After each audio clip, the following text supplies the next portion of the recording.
ចាសួស្តីបងប្អូនទាំងអស់គ្នាឥឡូវយើងបានឃើញព័ត៌មានហើយចាក្នុងថ្ងៃនេះដែរលោកគឹមសុនគាត់បានធ្វើសន្និសីទកសែតគាត់ចេញមកបញ្ជាក់ច្បាស់ច្បាស់ថាគាត់ពិតជាគ្មានតំណែងជាមួយនឹងគឹមសុននោះទេហើយការស្លាប់របស់គឹមសុននោះគឺគាត់ស្លាប់ដោយសារតែរឿងលុយចារឿងលុយដោយសារតែខាងក្រុមហ៊ុន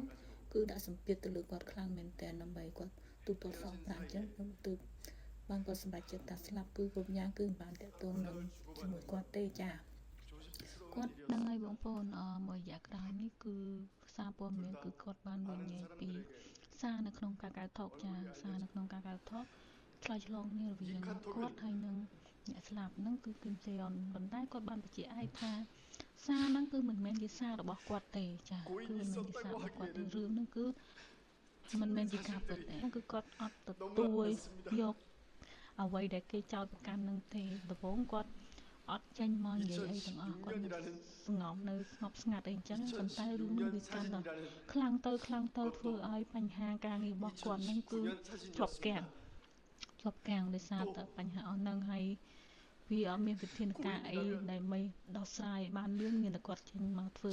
សន្និសីទកសែតហើយគាត់ពិតខ្ញុំមើលឃើញបែបហ្នឹងខ្ញុំមានអារម្មណ៍ថាគាត់កំពុងតែមានសម្ពាធផ្លូវចិត្តខ្លាំងចាបងប្អូនខ្ញុំវាសង្គមមួយនេះវាគួរឲ្យខ្លាចណាខ្ញុំឃើញបែបហ្នឹងហើយខ្ញុំពិតជាបារម្ភជ្រៅឬផ្លូវសម្រាប់ខ្លួនអីចឹងទៀតយើងកាន់តែស្ដាយចាំកាន់តែស្ដាយប៉ុន្តែពេលខ្លះមិនថាជីវិតនៅក្នុងរឿងមិនថាជីវិតនៅក្រៅឆាកទេគឺសុទ្ធតែត្រូវយើងពេលគ្រប់គ្រងពេកយើងកុំផ្កាប់មុខពេកយើងកុំចូលនិយមពេកមុំបានតែកុំដាក់សម្ពាធលើខ្លួនខ្លាំងពេកយើងមើលឃើញបែបនេះហើយគឺយើងទាំងអស់គ្នាហ្នឹងលេចលើសឡើងយើងដឹងប៉ុណ្ណេះយើងទៅនិយាយទៅប៉ុណ្ណោះចឹងណា